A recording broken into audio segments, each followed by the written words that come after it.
Hello everyone, I hope you all are doing great. So in this lecture we will be talking about national income at current price and national income at constant price.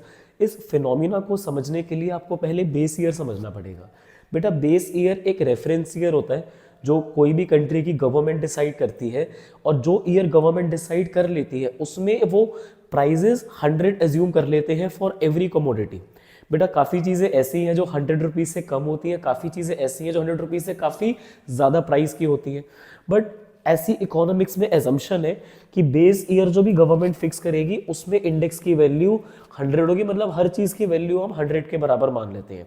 और index में इसकी units को points कहा जाता है कि 100 points है 2011-12 की index value. Everything is available for 100 rupees in the year 11-12। ये इसकी काफ़ी एक बेसिक एक्सप्लेनेशन है।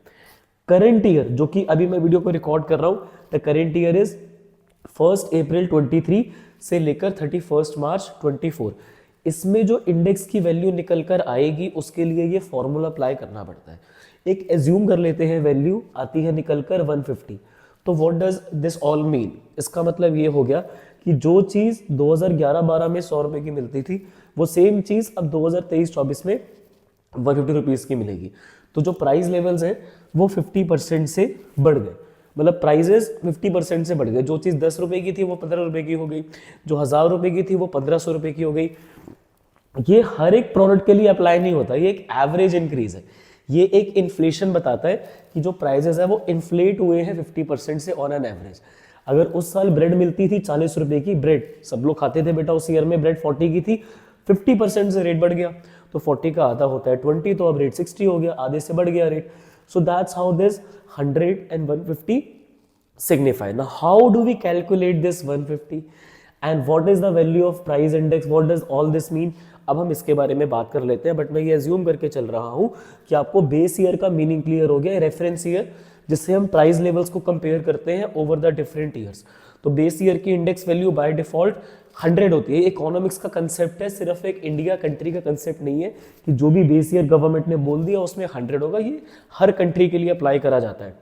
And I will tell you one thing, बेटा आप लोग ना बेस ईयर गूगल एक बार कर लो कि बेस ईयर ऑफ इंडिया लिखकर, ताकि यू शुड नो कि what is the base year of India when you are watching this lecture. When I am recording this lecture the base year is 11-12। When you are watching the lecture the base year might shift to 2017-18 और more और less. तो be clear about it. Base year कौन से, current year तो आप लोगों को पता ही होगा कि आप कौन से में ये वीडियो को देख रहे हो। ओके तो अब मैंने यहाँ पर एक एग्जाम्पल लिया है फोन का। बेस ईयर में फोन मिलता था 10,000 रुपये का, करंट ईयर में फोन मिलता है 20,000 रुपये का। एवरेज प्राइस है सारे फोन्स का। हम कंसीडर कर रहे हैं कि पुराने ईयर में फोन का प्राइस 10,000 था, अब फोन हो गया है 20,000 रुपये का। बेटा पुरानी क्वांटिटी है फोन की 10, इतने फोन सेल हुए थे, इस साल 20 फोन सेल हो गए। तो जिन लोगों ने फोन सेल करा था उन लोगों ने उस ईयर में 1 लाख रुपए कमाए थे, अर्न करे थे। इस ईयर में लोगों ने फोन बेचकर 4 लाख रुपए की इनकम जनरेट कर ली। अब अगर आप लोग ऐसा सोचते हो कि सर लोगों ने 3 लाख रुपए एक्स्ट्रा कमा लिए हैं, तो वो बात कहीं गलत तो नहीं है कि ठीक है भाई उस साल फोन कम प्राइस का बिकता था, फोन भी कम बिके, तो इनकम सिर्फ 1 लाख हुई थी फोन जिन लोगों ने सेल करा था। अब फोन का प्राइस बढ़ गया है, फोन ज्यादा सेल हो गए हैं, तो 4 लाख की इनकम हो गई है। तो there is a clearly 3 lakh nominal growth. मैंने भी क्या वर्ड बेटा यूज करा है, नॉमिनल ग्रोथ। 3 लाख रुपए की हो गई, जिन लोगों ने फोन बेचा तो 300% की ग्रोथ हो गई। 300% कैसे निकाला? 1 लाख का 300%, ये तो 3 लाख होता है। 1 लाख का 300% 3 लाख हुआ, तो ग्रोथ कितनी हो गई? 4, मतलब ग्रोथ हो गई 3 लाख से। तो अब कितने फोन की इनकम हुई है? 4 लाख। तो there are 2 things, real national income, nominal national income. Real national income में बेटा बेसिकली आप ये देखते हो कि अगर आपने जितने फोन इस साल बेचे हैं, करंट ईयर में बेचे हैं, कितने फोन बेचे हैं? 20 फोन। इतने ही फोन अगर आप बेस ईयर में बेच लेते तो कितनी इनकम जनरेट करते वो लोग जिन्होंने फोन बेचे होते? तो अगर यहां 10 की जगह बेसिकली 20 हो जाता तो इनकम कितनी होती? 2 लाख। ये है एक्चुअल ग्रोथ। बेटा 10,000 रुपए का फोन बिकता था, कितने फोन बिके थे? 10। तो कितने पैसे लोगों ने कमाए थे? 1 लाख। अगर 10 की जगह 20 फोन बेच लेते तो कितने पैसे कमाते? 2 लाख। तो 1 लाख एक्चुअली कमाए थे। जितने फोन अभी करंट ईयर में बेचे 20, इतने फोन अगर बेस ईयर में बेच लेते तो 2 लाख रुपए कमाते। तो इनकम कितनी होती? 2 लाख। तो 1 लाख से 2 लाख में कितना इंक्रीज होता? 1 लाख का। 1 लाख यहां पर इनकम हुई थी, यस और नो? इनकम कितनी हो सकती थी अगर क्वांटिटी करंट ईयर की होती? Come on, quantity current year but price base year का। This is how we calculate real national income. Price पुराना वाला रखो, क्वांटिटी इस साल की देखो। इतने फोन अगर हम उस साल में बेच लेते तो जो लोग फोन को बेचते हैं वो 2 लाख रुपए कमाते, तो 1 लाख से लेकर 2 लाख में ग्रोथ उनकी होती सीधा सीधा 100%। तो जो रियल ग्रोथ है वो सिर्फ 100% है। तो बेटा नॉमिनल ग्रोथ तो नहीं है सच, ये तो गलत ग्रोथ है। क्यों गलत ग्रोथ है? क्योंकि बेटा आप जब बोलते हो कि 1 लाख से लोगों ने 4 लाख रुपए कमाए हैं तो आप 3 लाख की ग्रोथ बता रहे हो। बेटा प्राइस भी तो 10,000 का 20,000 हुआ है, उसको आप ग्रोथ बोलते हो? जो चीज महंगी हो रही है क्या वो इकोनॉमी को आगे लेकर जाएगी? अगर 10 की जगह 20 फोन बिके हैं तो इसको बोलो ना 100% की ग्रोथ हुई है, लोगों ने ज्यादा फोन खरीदे हैं। तो मतलब सेलर्स ने ज्यादा फोन सेल करे हैं। जितना ज्यादा लोग स्पेंड करेंगे उतना ज्यादा दूसरे लोग अर्न करेंगे। एक पर्सन की स्पेंडिंग दूसरे पर्सन के लिए इनकम होती है। तो इकोनॉमी को अगर ग्रो करवाना है तो it should be quantity based not price based. तो रियल ग्रोथ एक्सप्लेन करती है इकोनॉमी की एक्चुअल ग्रोथ को। Nominal growth is used generally for estimating the current national income. बेटा इस साल फोन का प्राइस कितना था? 20,000। क्वांटिटी कितनी सेल करी है? 20। तो 4 लाख की नॉमिनल नेशनल इनकम हुई है। उस साल कितने पैसे कमाए? 1 लाख।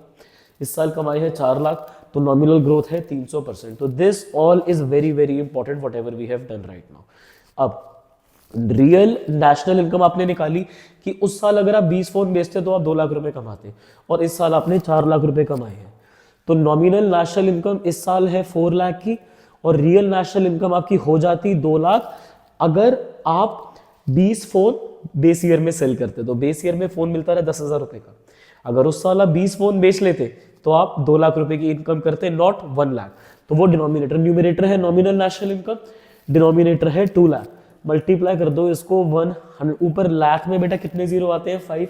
नीचे वाले लाख में भी 5 जीरो आएंगे।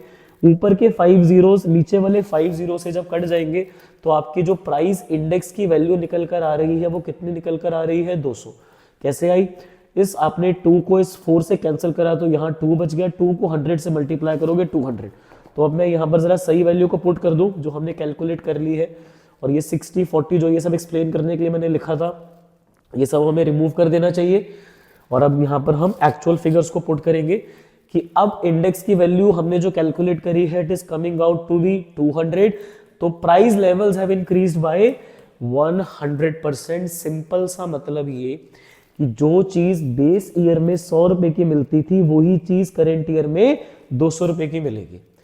ट्रू और फॉल्स? जो चीज 10,000 की थी वो 20,000 की हो गई, तो मतलब जो चीज 100 रुपए की थी वो चीज 200 रुपए की हो गई।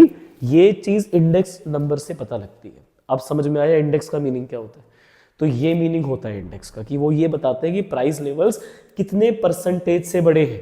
यहां पर तो अभी हमने सिर्फ कंट्री के लिए एक ही प्रोडक्ट लिया था, मान लिया कि सिर्फ फोन सेल हुआ है कंट्री में, but there are many phones which have been sold in that year, और उसके अलावा और भी बहुत प्रोडक्ट्स रहे होंगे, राइट? तो इस फिनोमिना को अब समझते हैं नोट्स में से। Let me open the file national income at constant price and current price. By the way बेटा ये नोट्स मैंने थोड़े पहले बनाए थे, मैंने इसमें इंफॉर्मेशन लेटेस्ट नहीं डाली है। तो बेस ईयर जो इसमें मैंने रखा हुआ है वो तो सेम ही है 11-12, पर बेटा जो मैंने करंट ईयर रखा है वो मैंने इसमें रखा है 2020-21। ठीक है, नोट्स थोड़े मेरे पुराने हैं ये वाले। तो बेस ईयर इसमें 11-12 वाला सेम है, बट करंट ईयर इसमें बेटा 20-21 है। थोड़ा सा एडजस्ट कर लेना विद दैट थिंग। तो अगर हमें करंट प्राइस पे निकालनी है नेशनल इनकम तो उसको बेटा हम क्या बोलते हैं? नॉमिनल नेशनल इनकम बोलते हैं करके, राइट? Nominal national income. तो नॉमिनल नेशनल इनकम में प्राइस भी करंट ईयर का होता है और क्वांटिटी भी करंट ईयर की होती है। तो जब आप कंट्री के फाइनल गुड्स एंड सर्विसेज को काउंट करते हो जो कंट्री के रेजिडेंट्स ने प्रोड्यूस करे हैं एक साल में, और प्राइजेस करंट ईयर के होंगे, मैंने इन्फॉर्म करा कि करंट ईयर की मैंने जो बेटा ईयर लिया है रेफरेंस का वो 20-21 लिया है, और प्राइजेस भी उसी ईयर के होंगे, मतलब प्राइस भी करंट ईयर के और क्वांटिटी भी करंट ईयर की। तो जो वैल्यू निकल कर आएगी बेटा वो होगी नॉमिनल नेशनल इनकम या फिर national income at current year prices. ये ग्रोथ के लिए एक अच्छा इंडिकेटर नहीं है। वैसे नेशनल इनकम को मेजर तो इसी वैल्यू पे करा जाता है, ऑब्वियसली इसी ईयर का प्राइस इसी ईयर की क्वांटिटी देखी जाएगी, बट ग्रोथ पर्पस के लिए रियल थोड़ा सा बेटर है, क्योंकि आप इसमें आउटपुट को कंसीडर इतना नहीं करते हो, आप प्राइस को भी इंपॉर्टेंस दे रहे हो ना, तो वो चीज फिर सही नहीं है। तो उस इफेक्ट को हटाने के लिए it's better to measure national income at the constant year prices. आप प्राइस को हटा दो ना, आप सिर्फ देखो क्वांटिटी कितनी ग्रो हुई है। सो that is what is explained in the constant price national income और दी रियल नेशनल इनकम। तो इसमें प्राइस पुराने वाले हो जाएंगे। तो 20-21 का अगर हम बेटा क्वांटिटी रखें बट प्राइस हम रखें पुराना वाला 11-12 वाला, तो 11-12 बेटा प्रेजेंटली बेस ईयर है। मैंने बताया कि जब मैं लेक्चर को रिकॉर्ड कर रहा हूँ तो उस टाइम पे तो 11-12 है। अब जब आप लेक्चर को देख रहे हो तो उस टाइम पे चेक कर लेना कौन सा बेस ईयर चल रहा है। प्राइस बेटा हम लेंगे पुराना वाला, पर क्वांटिटी जो हम लेंगे वो लेंगे करंट ईयर वाली, ठीक है। पर प्राइस कौन से हैं? बेस ईयर वाले। इसको हम बोलते हैं कांस्टेंट प्राइस वाली नेशनल इनकम, पर बेटर नेम है रियल नेशनल इनकम। बात तो खैर एक ही है। ये इकोनॉमिक ग्रोथ के लिए एक बेटर इंडिकेटर है, ठीक है, क्योंकि इसमें मेनली हम क्वांटिटी पे फोकस करते हैं, आउटपुट पे फोकस करते हैं, not price and output both. तो it's quite of better concept for growth as compare to nominal growth. तो बेस ईयर पे मेजर करने की क्या जरूरत है, क्योंकि बेटा प्राइस तो बढ़ते ही है ना, तो हमें प्राइस को एलिमिनेट करना है। प्राइस तो कॉन्टिन्यूसली बढ़ेंगे या फिर अगर कम भी होंगे तो वो एक ट्रू पिक्चर ही देते हैं ग्रोथ की। ग्रोथ मेनली देखी जाती है कितनी क्वांटिटी की डिमांड हो रही है, कितनी क्वांटिटी की सप्लाई हो रही है उससे, right. So that is why quantity plays a more important role. Numerical illustration ली है हमने यहाँ पर एक बेटा, ये है quantity produced in the current year, ये है Q1 की वैल्यूज। थोड़ा सा मैं और क्लियर लिख देता हूं, दिस इज Q1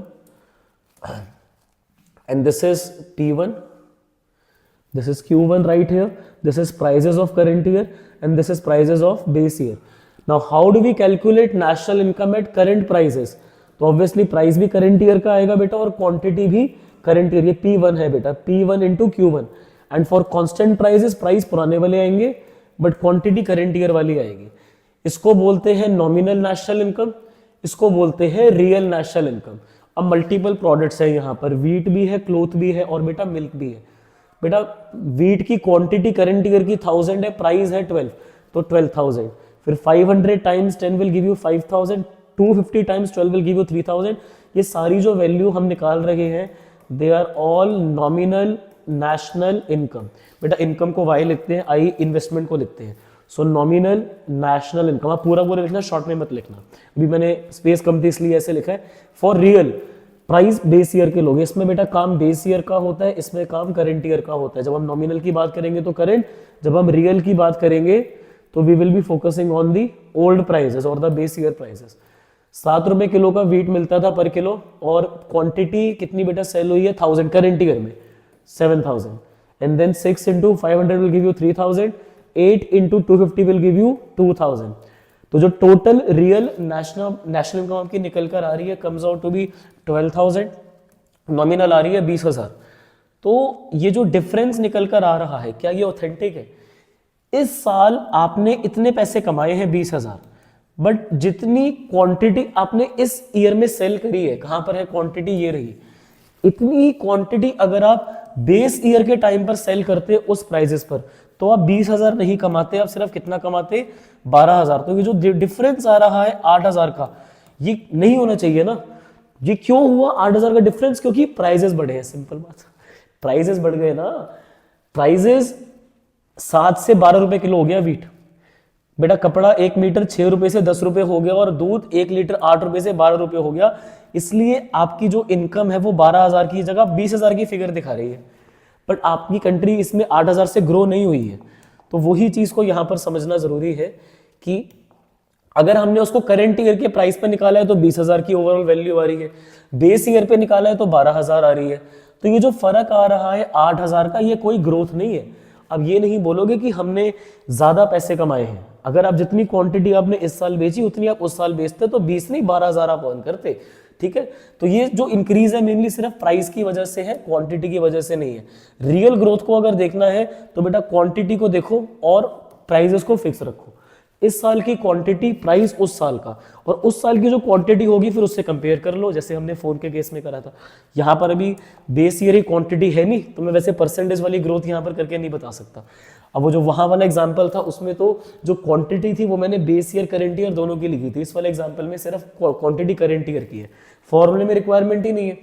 आपको अगर मैं फॉर्मूला दिखाऊंगा तो बेटा जो करंट प्राइस की नेशनल इनकम है, जिसको आप नॉमिनल नेशनल इनकम भी बोलते हो, इसमें प्राइस भी करंट ईयर का होता है, क्वांटिटी भी करंट ईयर की होती है। और जो आपकी रियल नेशनल इनकम होती है, इसमें प्राइस आपका बेस ईयर का हो जाता है, क्वांटिटी आपकी दोनों ही केसेस में जो 12th क्लास का सिलेबस है उसमें मेनली क्वांटिटी आपको बेटा करंट ईयर की ही लेकर चलनी है। तो ये जो मनी की वैल्यू है गुड्स एंड सर्विसेज की, जो एक साल में आपने प्रोड्यूस करे हैं करंट ईयर के प्राइस पे, वो नॉमिनल होती है।